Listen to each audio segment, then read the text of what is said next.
El impacto histórico de las leyes de Newton reside en el hecho de que explica con las mismas leyes el movimiento de los planetas, el movimiento de los astros y los fenómenos que suceden en el planeta Tierra. Por primera vez en la historia se tenía claro que las leyes que rigen el firmamento y las que rigen en nuestro planeta son las mismas.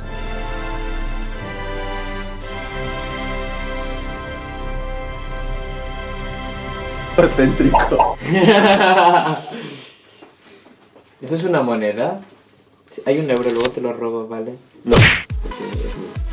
Hola. Hola, bienvenidos de nuevo a mi canal. Antes que nada quisiera mandar un efusivo saludo a Iván Quirante y a Adriacu Dinax. Y bueno, aquí ya veis que vuelvo con mi amigo Joan. ¿Qué es lo que vamos a ver hoy, Joan? Pues la primera y la segunda ley de Newton, ahora sí que lo he dicho bien.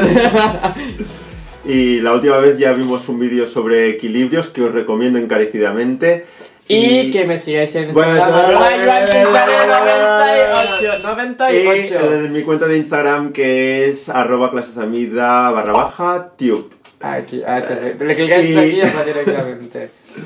Y bueno, vamos a ver ahora mismo estos experimentos relacionados con las leyes de Newton y también la deducción o una suposición de cómo pudo deducir Isaac Newton la ley de gravitación universal.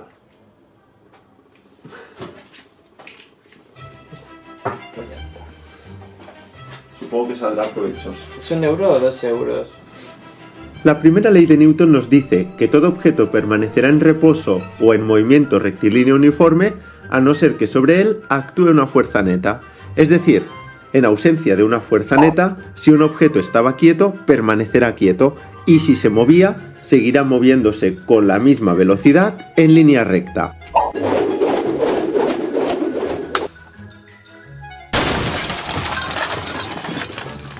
Este lo pones, Sí, hombre. ¡Que no! ¡Madre mía! Sí. A ver... ¿Te parece que...?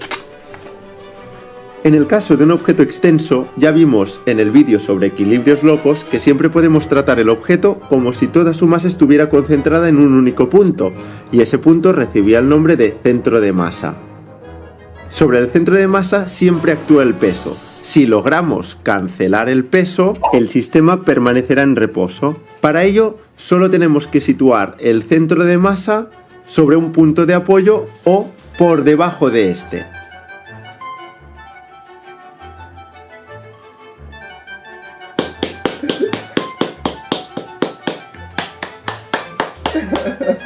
Abusome, fantabuloso, butterfly y todo lo que quiera. Mira. Y que estoy en bizcocho. Hasta mañana a las 8, vale.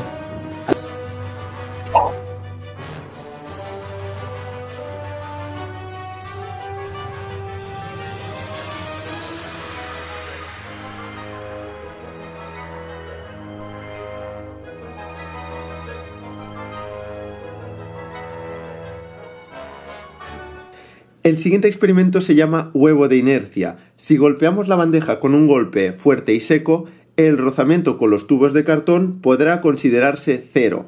Así pues, sobre el huevo no estará actuando ninguna fuerza neta y el huevo se mantendrá en posición hasta que pierda completamente el soporte y caiga a plomo en el interior del vaso. ¿Me doy, Se me ha quedado en el límite. Solo 2. Bueno. ¡Ah, no! ¿Has metido los 3? Se me ha quedado en el límite de hecho. Voy a hacer para hacer los de equilibrios.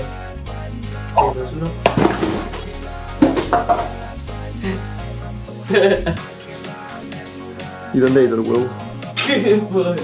Al suelo apretado. Ahí. Mira.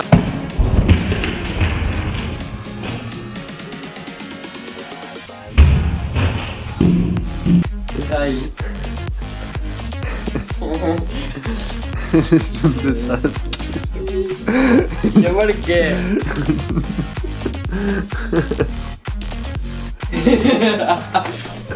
Bueno.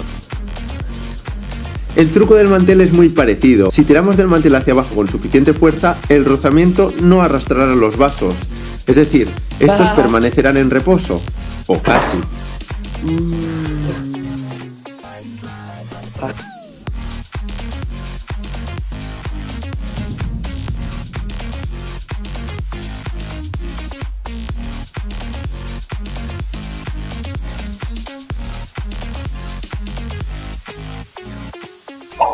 Si bien la primera ley de Newton nos explica qué es lo que sucede sobre un cuerpo en ausencia de una fuerza neta, la segunda ley de Newton nos explica qué es lo que sucede cuando sobre el cuerpo sí que actúa una fuerza neta.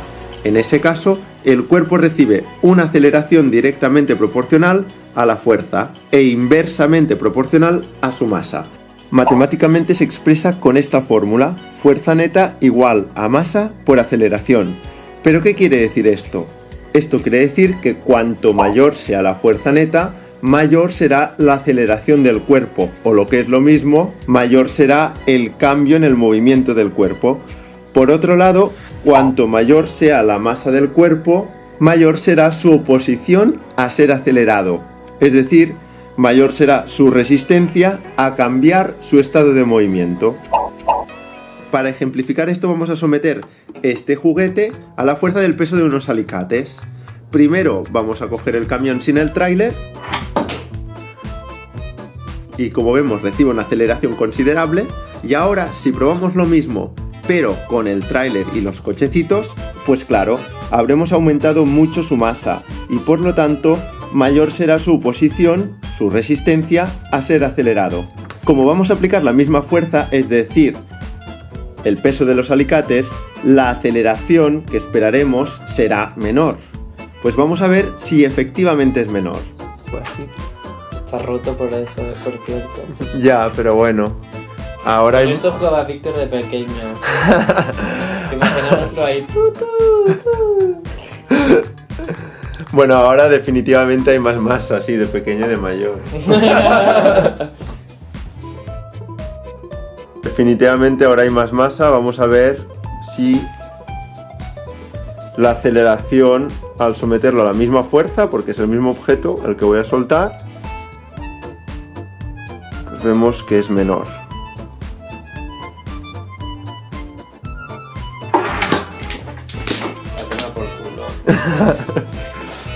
Ya, pero efectivamente ha ido más lento, clarísimamente. Cumpliendo la segunda ley de Newton.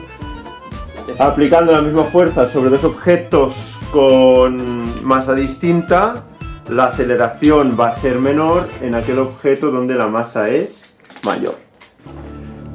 Finalmente, el genio de Newton entendió que la fuerza que gobernaba el movimiento de los planetas alrededor del Sol y la caída de los objetos en la Tierra era la misma, y esta es la fuerza de la gravedad. Fue Newton el que halló su expresión matemática, muy a pesar de su adversario y otro gran científico de la época, Robert Hooke. De lo que vemos en la fórmula, que la fuerza de la gravedad disminuya con la distancia al cuadrado, se deducía de las órbitas elípticas de los planetas. Y de hecho eso ya lo intuyó Robert Hooke, aunque fue Isaac Newton quien lo demostró. Que en la fórmula aparezca la masa del objeto en torno al cual orbitan los demás o caen los demás es hasta cierto punto, pues creo yo, fácilmente entendible.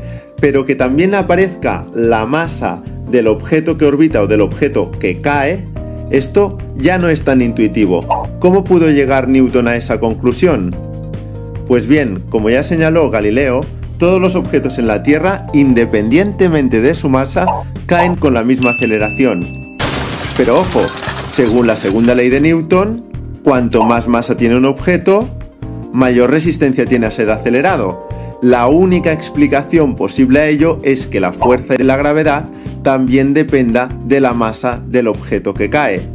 De este modo, por un lado, al tener más masa, el objeto se resiste a ser acelerado, pero eso es compensado por el hecho de que la fuerza es mayor, ya que también depende de su masa. Ahora, si yo os presento esta pluma y este martillo, os digo que los voy a soltar, seguramente muchos pensaréis que llegará antes el martillo que la pluma. Bueno, y en efecto ha sido así, pero ¿no tenían que caer con la misma aceleración? Claro, pero aquí entra en juego también el rozamiento con el aire. Si esto lo hiciéramos en el vacío o como se hizo en su momento en la Luna, veríamos que los dos objetos caen a la vez. Pero la gracia sería poderlo hacer en casa. Fijaos bien que si yo pongo la pluma encima del martillo, como el martillo corta el aire, pues entonces sí que tendrían que caer los dos objetos a la vez. Esto sería muy loco verlo, así que ¿por qué no probarlo?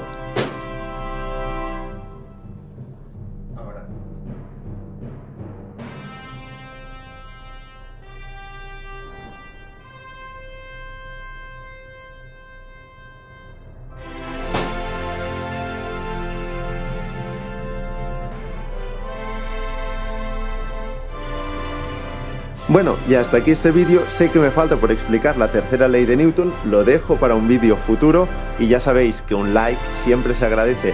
Nos vemos en próximos vídeos.